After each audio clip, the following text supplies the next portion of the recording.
বুকে হাত দিয়ে সত্যিকারে বলুন তো, এই দিকের প্যান্ডেলটা কি আপনারা দেখে শেষ করতে পারছেন? আমি তো বলছি না।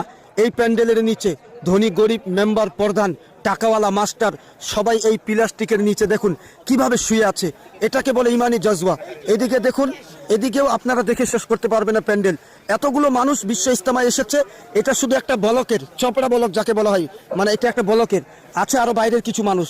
তাহলে আপনারা ভাবুন, যদি একটা ব্লকের প্যান্ডেল, একটা জেলার প্যান্ডেল এরকম হয়, তাহলে ভাবুন গোটা বিশ্ব থেকে যে মানুষগুলো এসেছে তারা কিভাবে এই ময়দানে আছে। আমরা কিন্তু এসছি আজ সকালে, এখান থেকে প্রায় বহু 7-8 কিলোমিটার ঘোরাঘুরি করেছি।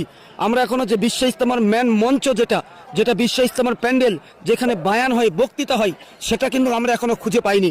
আমরা ইতিমধ্যে দেখেছি প্রায় 300 লাখেরও বেশি মানুষ, মানে 3 কোটিরও বেশি মানুষ এসেছে। এত মোবাইল চালাচ্ছে যে মোবাইলের নেটওয়ার্ক এখানে ফেল হয়ে গেছে। আরও যদি আমি আপনাদেরকে বলি, এখানে